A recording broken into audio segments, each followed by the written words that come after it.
Welcome to What That Means with Camille, companion episodes to the InTechnology podcast.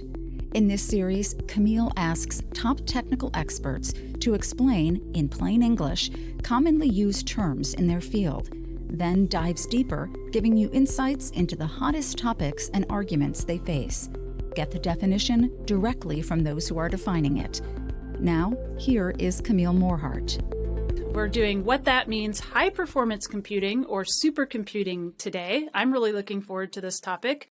I've got with me James Reinders, who's a supercomputing or high-performance computing engineer at Intel. He is also the OneAPI evangelist for Intel. Welcome to the show, James. Thank you for having me. So as usual on What That Means, can you please define for us what is high-performance computing or HPC? And also, is it interchangeable with supercomputing?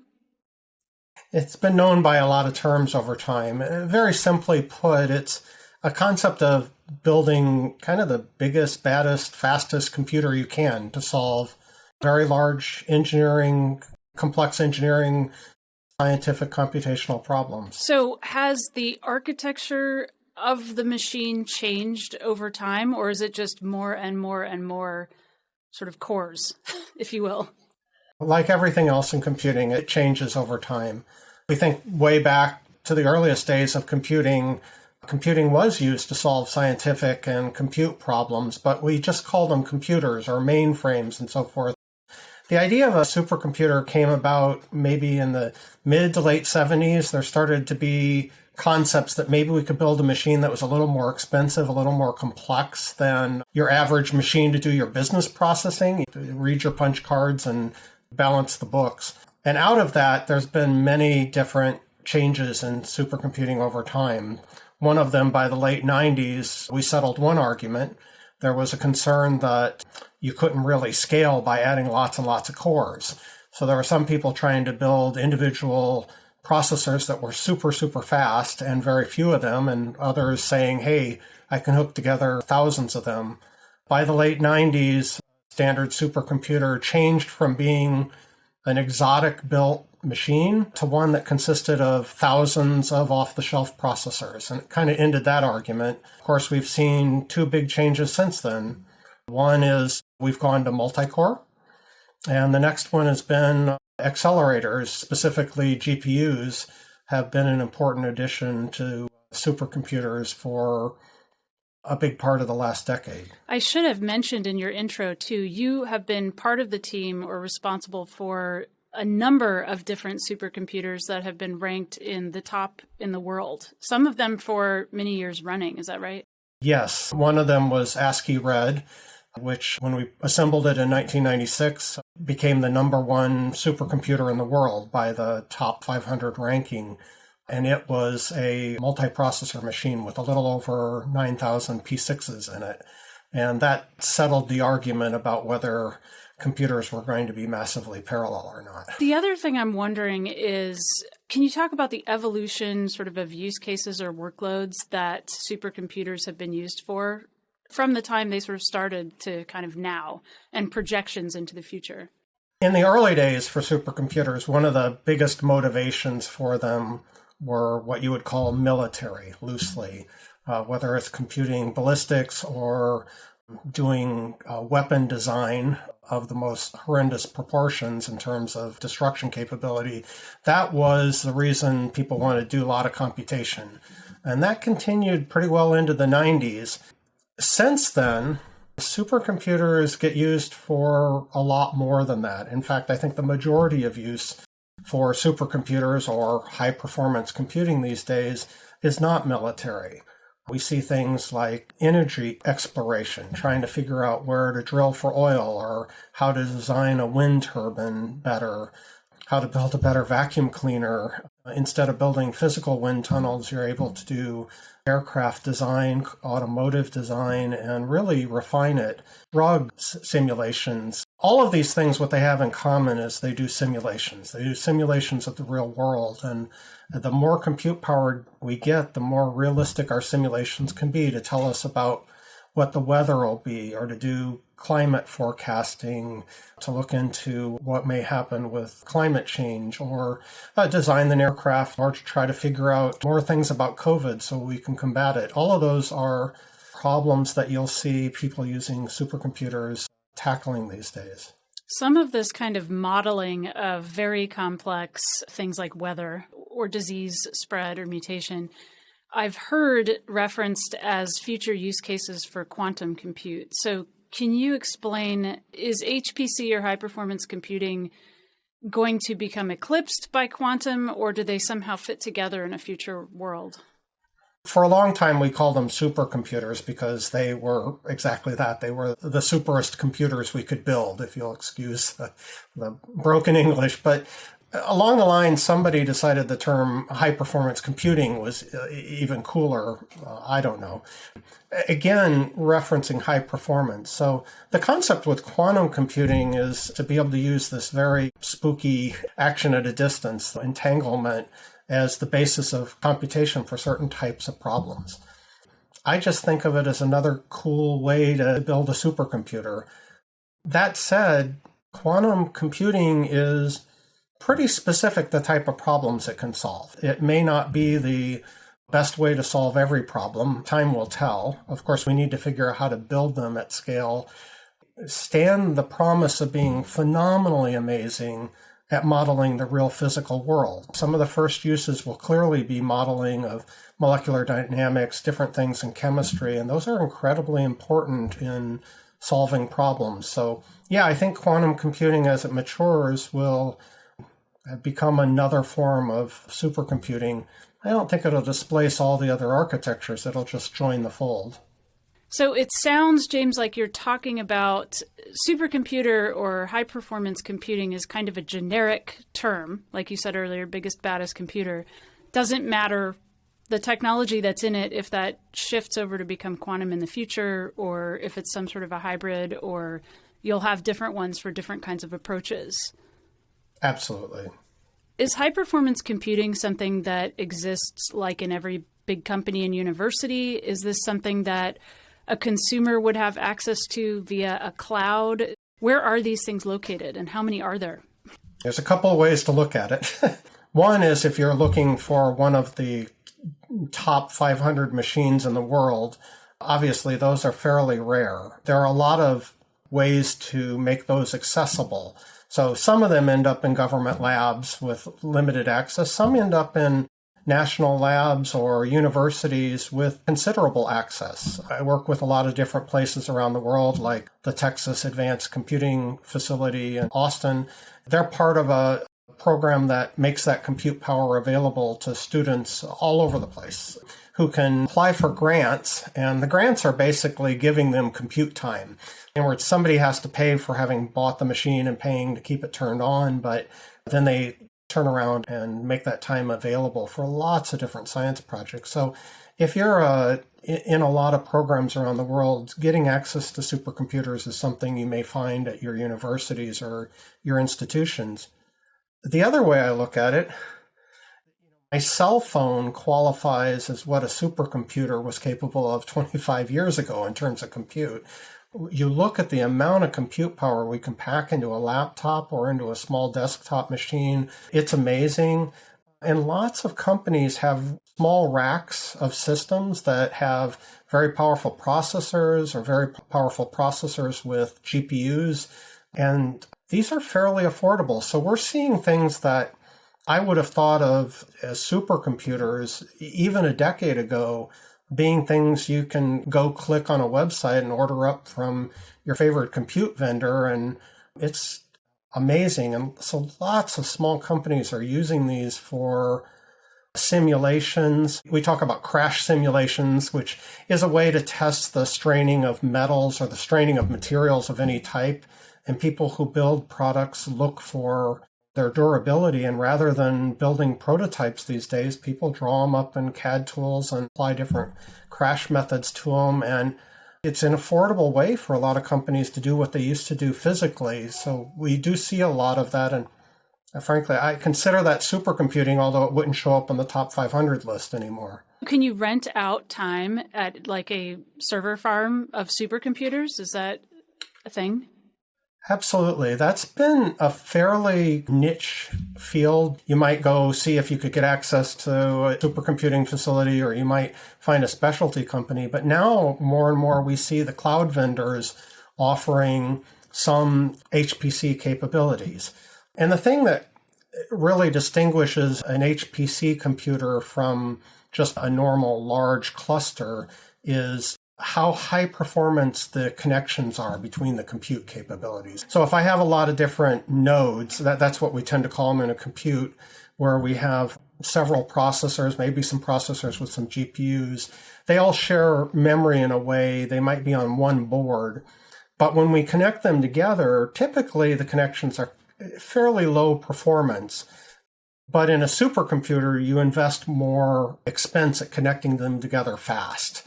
That's what enables us to write a program that uses thousands, tens of thousands, sometimes hundreds of thousands of cores of either CPUs, GPUs, FPGAs. In order to do that, they have to be able to communicate with a lot of bandwidth, low latency, a lot of performance. We're seeing cloud vendors often offer instances like that. You name it, all the cloud vendors are venturing into that, and it's a very affordable way to get access to high-performance computing. Is there a difference when we think about security for a supercomputer or high-performance computing versus another kind of computer? Or I'll extend it to include privacy and trustworthiness. I mean, is there any different way of looking at that kind of compute? I don't think fundamentally there is. In other words, when I think about running a workload and securing the data and keeping it private, a supercomputer fundamentally is very similar. There's a couple of things I think of, though, that make it a little different. One thing is supercomputers don't tend to allow multiple applications to run on the same node.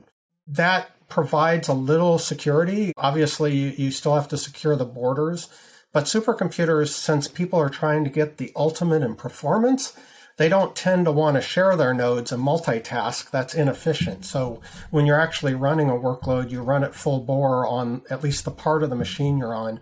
But the other thing is supercomputing, of course, by its nature, is the most computationally intensive capability we can put in one place. Exploiting or tearing through privacy, those concerns get multiplied when you put more compute power together. So I think among HPC folks, talking about privacy and ethics, it's a very important topic and one that I hope all of us as engineers are concerned about. Can you talk a little bit about how this intersection of artificial intelligence and AI workloads and machine learning workloads are coming together with HPC? Yeah, it's super exciting, but you won't find me calling them AI workloads. I look at AI as a technique. So I will very commonly say AI is a technique, not a workload. And to explain that a little, if you look at problems that we might want to solve, molecular dynamics, which is a simple concern of simulating the world of a lot of molecules bouncing around. Maybe some of those molecules make up a cell membrane, some of them make up a virus, some of them make up a drug that's trying to interact with the virus and stop it from going through the cell wall. You bounce those around and you have to inject some randomness. And in those simulations, we tend to do things called Monte Carlo operations. There's been some very interesting work, some of it from CERN, looking at can you replace the Monte Carlo operations with a neural network that was trained, that's AI. And basically, they took a neural network, a GAN network, or I should say GAN because the N stands for network, and they trained it by letting it watch Monte Carlo operations. And then it basically plugged it in and said, behave like what you saw. And the results were really exciting. It was able to do simulations that seemed to give us comparable answers at a fraction of the compute power. So they're looking at using that possibly to simulate the next generation Hadron Collider detectors so that they can keep looking for what happens when you split into subatomic particles. We've seen this in weather simulations. People work very hard at algorithms to ascertain what the weather is going to be, but they also have done AI training on parts of that critical parts of the weather model and seen it perform the same or better, detecting things like atmospheric rivers and other weather phenomena that affect our weather.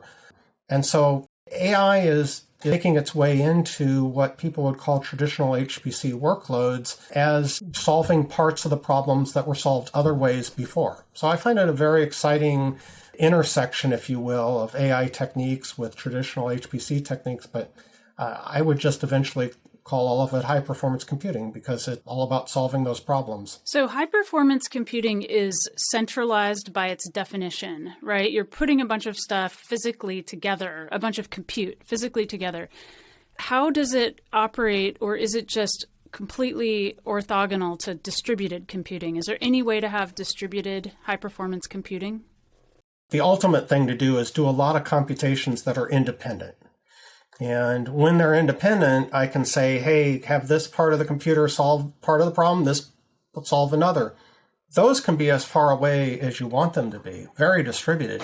The problem is when they get their solutions to go forward with the problem, we usually have to exchange a little data, do a little communication.